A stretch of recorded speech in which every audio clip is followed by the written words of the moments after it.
Welcome to Simplified UPSC by PPP, where we listen, learn, and grow together.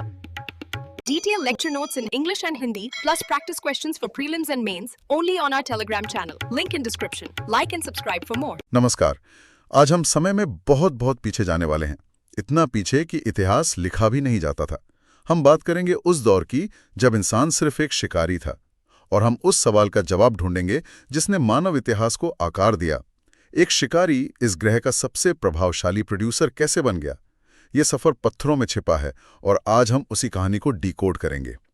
हमारी इस पड़ताल का आधार है आर.एस. शर्मा की क्लास 11th की पुरानी एनसीईआरटी किताब का चौथा अध्याय, पाषाण युग। ये यूपीएससी की तैयारी करने वाले हर अभ्यर्थी के लिए एक बुनियाद की तरह है। और देखिए, ऐसी गहरी परीक्षा केंद्रित चर्चाओं को जारी रखने के लिए हमें आपके समर्थन की बहुत जरूरत है।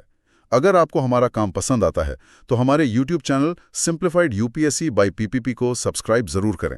और अगर आप हमें सीधे तौर पर सपोर्ट करना चाहते हैं तो हमारी पेड मेंबरशिप ज्वाइन करने पर जरूर विचार करें। हम अपने सभी मौजूदा सदस्यों का दिल से शुक्रिया अदा करना चाहते हैं। आपका भरोसा ही हमें ऐसा कंटेंट बनाने की ऊर्जा देता है। तो चलिए शुरू करते हैं। बिल्कुल। कहानी शुरू होती है पुरा पाषाण काल यानी ओल्ड स्टोन एज से। ये मानव इतिहास का सबसे लंबा दौर है, लगभग 99% हिस्सा। हम बात करें करीब 5 लाख ईसा पूर्व से लेके 10,000 ईसा पूर्व तक। ये समझना जरूरी है कि इस दौर का इंसान आज जैसा नहीं था। वो एक शिकारी और खाद्य संग्राहक था। Hunter gatherer. हाँ, हंटर गैदरर। उसका एकमात्र लक्ष्य था जिंदा रहना। तो मतलब कोई खेती नहीं, कोई घर नहीं, कोई स्थायी जीवन नहीं, बस रोज की जद्दोजहद। इस लंबे दौर को समझने के लिए एनसीईआरटी इसे 3 हिस्सों में बांटती है ना? निम्न, मध्य और उच्च पुरा पाषाण काल। ठीक है। तो शुरुआत में क्या था? निम्न पुरा पाषाण काल में इंसान कैसा था? उस समय यानी लगभग 5 लाख से 50,000 ईसा पूर्व तक पृथ्वी का बड़ा हिस्सा बर्फ से ढका था। ये हिमयुग मतलब आइस एज का दौर था। इंसान के पास सबसे बड़ा हथियार था पत्थर, लेकिन ये कोई तराशे हुए औजार नहीं थे। ये भारी बेडौल पत्थर थे, जैसे हैंड एक्स यानी हाथ की कुल्हाड़ी, क्लीवर और चॉपर। अच्छा, इनका इस्तेमाल जानवरों का शिकार करने, उनकी खाल उतारने या जड़ों को खोदने के लिए होता था। तो तकनीक से ज्यादा बस ताकत का काम था। बिल्कुल, ब्रूट फोर्स। और इसके सबूत हमें कहाँ मिलते हैं? मतलब यूपीएससी के लिए कौन सी जगह महत्वपूर्ण है? इसके मुख्य स्थल है पाकिस्तान की सोहन घाटी, उत्तर प्रदेश की बेलन घाटी और सबसे मशहूर मध्य प्रदेश में भीमबेटका की गुफाएं। ये स्थल हमें बताते हैं कि शुरुआती इंसान नदियों के किनारे और गुफाओं में रहता था, जहां पानी और शिकार आसानी से मिल सके। ठीक है, तो पहले चरण में हमारे पास बड़े और भारी औजार थे। फिर मध्यपुरा पाषाण काल में क्या बदला? क्या इंसान ने औजार बनाने का कोई बेहतर तरीका खोज लिया था? बिल्कुल। 50,000 से 40,000 ईसा पूर्व के इस दौर में एक बड़ा तकनीकी बदलाव आया। अब इंसान पत्थर के बड़े टुकड़ों, जिन्हें कोर कहते हैं, उनसे औजार बनाने की जगह उन टुकड़ों से निकली नुकीली शल्कों या फ्लेक्स का इस्तेमाल करने लगा। ये एक क्रांतिकारी सोच थी। एक मिनट, ये इतना बड़ा बदलाव क्यों था? पत्थर तो वही था। सोचिए, एक बड़े पत्थर से आप एक ही औजार बना सकते हैं, लेकिन उसी पत्थर से कई सारी पतली धारदार शल्कें निकालकर आप कई औजार बना सकते हैं। अच्छा। ये ज्यादा एफिशिएंट था।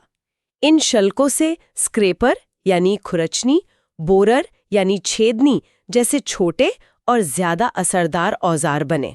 तो अब इंसान जानवरों की खाल को बेहतर तरीके से साफ कर सकता था, उसमें छेद करके पहनने लायक बना सकता था। एकदम सही। ये सिर्फ औजार का बदलाव नहीं, बल्कि जीवन शैली में सुधार का संकेत था। इसके अवशेष हमें नर्मदा घाटी और तुंगभद्रा नदी के दक्षिण में मिलते हैं। और फिर आता है उच्च पुरा पाषाण काल, लगभग 40,000 से 10,000 ईसा पूर्व।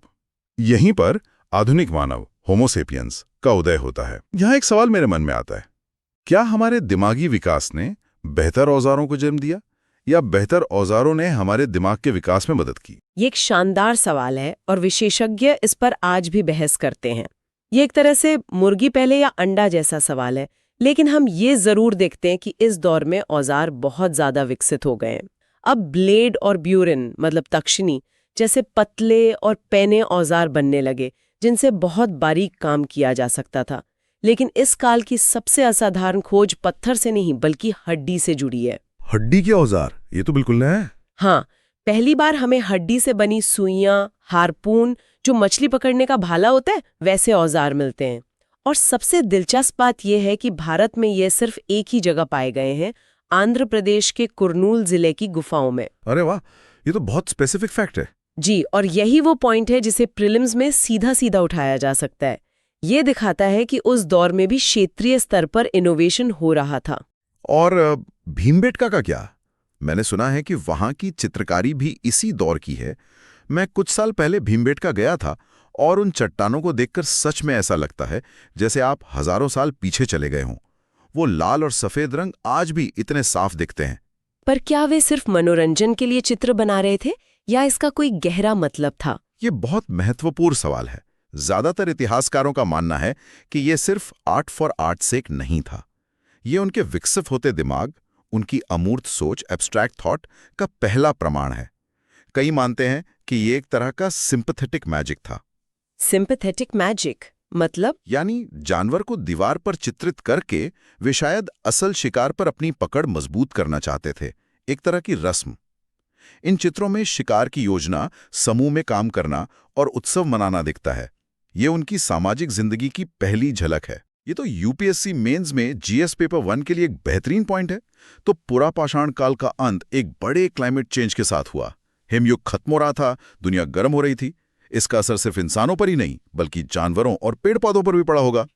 इसी बदलाव के दौर को हम मध्य पाषाण काल यानी मेसोलिथिक एज कहते हैं, है ना? बिल्कुल सही।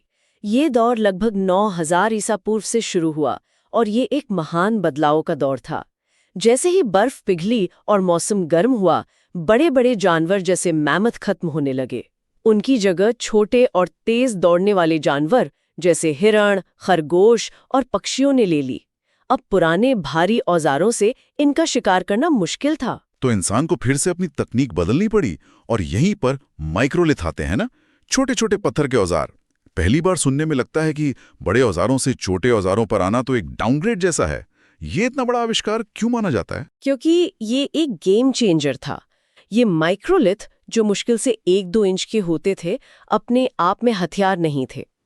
ये एक कॉम्प्लेक्स टूल का हिस्सा थे। अच्छा। इन्हें लकड़ी या हड्डी के हत्थे में लगाकर तीर, बहाला या दराती जैसे औजार बनाए जाते थे।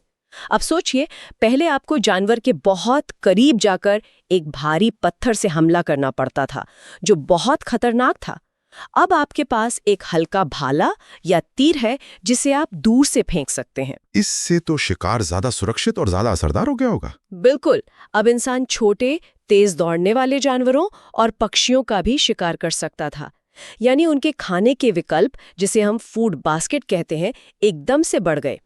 इसी दौर में मछली पकड़ना भी एक मुख्य गतिविधि बन गया और हमें इसी दौर में पशुपालन के भी पहले सबूत मिलते हैं। तो पशुपालन की शुरुआत यहीं से हुई। ये एक सोचा समझा फैसला था या धीरे धीरे हुआ? देखिए, ये एक क्रमिक प्रक्रिया थी।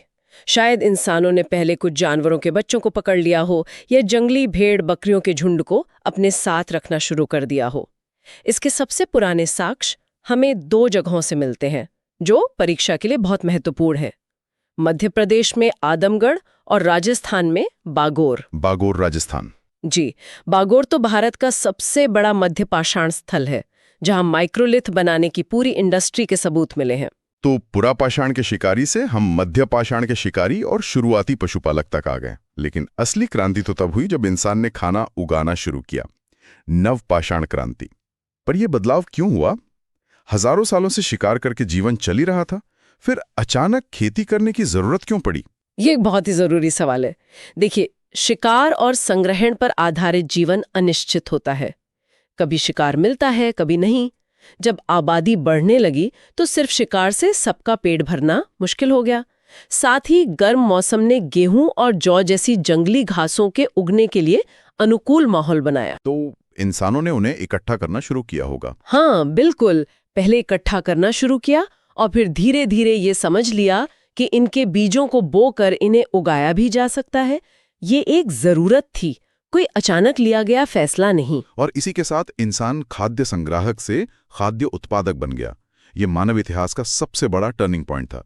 इसके सबसे पुराने प्रमाण हमें कहाँ मिलते हैं? भारतीय उपमहाद्वीप में कृषि का सबसे पुराना और स्पष्ट प्रमाण हमें मेहरगढ़ से मिलता है, जो अब बलूचिस्तान, पाकिस्तान में है।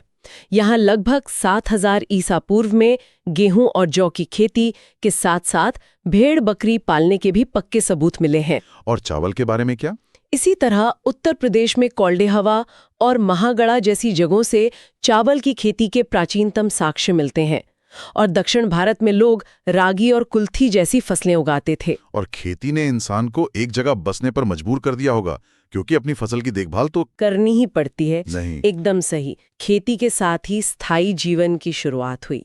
लोग अब मिट्टी और सरकंडों के बने गोलाकार या आयताकार घरों में गांव में रहने लगे। और जब आपके पास अनाज का भंडार हो तो उसे रखने के लिए बर्तन भी चाहिए। यहीं से मिट्टी के बर्तन यानी पॉटरी बनाने की कला का जन्म हुआ। इस दौर के औजारों में भी तो कुछ खासियत थी। हाँ, अब पत्थर के औजारों को सिर्फ बनाया नहीं जाता था, बल्कि उन्हें घिसकर पॉलिश भी किया जाता था। पॉलिश की हुई पत्थर की कुल्हाड़ियां बहुत असरदार थीं। इनसे जंगल साफ करके खेती के लिए जमीन तैयार करना आसान हो गया। इस नवपाषाण काल के कुछ और स्थल हैं जिन पर यूपीएससी अभ्यर्थी को खास ध्यान देना चाहिए। जरूर। कुछ स्थल अपनी अनोखी विशेषताओं के लिए जाने जाते हैं। पहला है कश्मीर का बुर्ज़होम। यहाँ लोग जमीन के नीचे गड्ढे बनाकर रहते थे, जिन्हें पिट ड्वेलिंग कहते हैं, ताकि वे ठंड से बच सकें। और यहीं से तो वो कुत्तों को दफनाने वाले सबूत भी मिले हैं, है ना?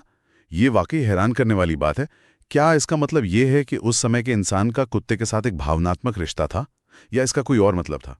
क्या ये किसी तरह की आफ्टर लाइफ बिलीफ की ओर इशारा करता है? आपने बिल्कुल सही नस पकड़ी है। कब्रों में मालिकों के साथ उनके पालतू कुत्तों को दफनाया जाना सिर्फ एक तथ्य नहीं है, ये उनकी जटिल सामाजिक और शायद आध्यात्मिक मान्यताओं की ओर इशारा करता है। ये दिखाता है कि वे सिर्फ पेट भरने के लिए नहीं जी रहे थे। उनके जीवन में रिश्तों और भावनाओं का भी महत्व था। हाँ, ये एक बहुत बड़ा सामाजिक विकास था। और कोई महत्वपूर्ण स्थल? दूसरा महत्वपूर्ण स्थल है बिहार का चिरांद। यह गंगा के किनारे बसा था और यहाँ से बहुत बड़ी मात्रा में हड्डी के औजार मिले हैं, खासकर हिरन के सींगों से बने हुए। ये दिखाता है कि वहाँ के लोगों ने स्थानीय संसाधनों का इस्तेमाल करके अपनी एक अलग टूल इंडस्ट्री विकसित की थी। ये तो बहुत ही विस्तृत जानकारी है। चलिए, इन सब जानकारियों को हमारे यूपीएससी अभ्यर्थी के लिए जल्दी से समेटते हैं। अगर उन्हें इस पूरे अध्याय को एक मेंटल फ्रेमवर्क में फिट करना हो तो मुख्य बिंदु क्या होंगे? संक्षेप में 3 विकास के क्रम याद रखने हैं। पहला है जीवन शैली का विकास। पुरापाषाण काल में इंसान पूरी तरह शिकारी था। मध्य पाषाण काल में वह शिकारी के साथ साथ शुरुआती पशुपालक बना और नव पाषाण काल में वह एक स्थायी कृषक और पशुपालक बन गया। प्रकृति पर निर्भर रहने से लेकर प्रकृति को ढालने तक का सफर। बिल्कुल ठीक है। जीवन शैली का विकास। दूसरा है तकनीक का विकास। पुरापाषाण में बड़े और खुरदुरे कोर टूल्स, मध्य पाषाण में छोटे और नुकीले माइक्रोलिथ जो असल में कंपोजिट टूल्स का हिस्सा थे, और नव पाषाण काल में पॉलिश किए हुए औजार, खासकर कुल्हाड़ियां जो कृषि क्रांति का आधार बनी। और तीसरा, सबसे महत्वपूर्ण, परीक्षा के नजरिए से? तीसरा है महत्वपूर्ण स्थल और उनकी अनूठी पहचान। इसे एक मेंटल मैप की तरह याद रखें। भीमबेटका मतलब कला और अमूर्त सोच, कुरनूल मतलब हड्डी के औजार, आदमगढ़ और बागोर पशुपालन का पहला सबूत। मेहरगढ़ में कृषि? हाँ, मेहरगढ़ यानी कृषि की पहली क्रांति। बुर्ज़होम मतलब गड्ढों वाले घर और कुत्तों के साथ दफन, और चिरांद मतलब हड्डी के औजारों का केंद्र। यूपीएससी में अक्सर मैच द फॉलोइंग या सीधे तथ्य आधारित सवाल इन्हीं बिंदुओं से बनते हैं। जैसे 2013 के पेपर में पूछा गया था कि इनमें से कौन सा एक हड़प्पा स्थल नहीं है। ठीक वैसे ही आपको पाषाण युग के 4 स्थल और उनकी 4 विशेषताएं देकर सही जोड़ी बनाने को कहा जा सकता है। आज हमने मानव इतिहास के उस शुरुआती दौर को समझा जिसने हमारी आज की दुनिया की नींव रखी। पत्थर के एक साधारण औजार से लेकर खेती और स्थायी बस्तियों तक का सफर वाकई कमाल का है। हमने सिर्फ ये नहीं देखा कि क्या हुआ, बल्कि ये भी समझने की कोशिश की कि क्यों हुआ। और जाते जाते एक विचार छोड़ते हैं। नवपाषाण क्रांति ने हमें खाद्य सुरक्षा दी, गांव और शहर दिए, लेकिन शायद इसी क्रांति ने समाज में गैर बराबरी, निजी संपत्ति और युद्ध की नींव भी रखी। तो क्या ये मानव सभ्यता के लिए एक अच्छा सौदा था? इस पर कभी जरूर सोचिएगा। अगर आपको ये गहरी और विश्लेषणात्मक चर्चा उपयोगी लगी तो हमारे YouTube channel simplified UPSC by PPP को सब्सक्राइब करना ना भूलें। और अगर आप चाहते हैं कि हम ऐसा काम करते रहें तो हमारी पेड मेंबरशिप लेकर हमें सीधे तौर पर समर्थन दें। हम एक बार फिर अपने सभी सदस्यों का तहे दिल से धन्यवाद करते हैं। आपके समर्थन के बिना ये संभव नहीं था। अगली बार फिर मिलेंगे एक नए विषय के साथ। धन्यवाद। Thanks for watching. Follow us on Telegram and Instagram. Don't forget to like, share, and subscribe.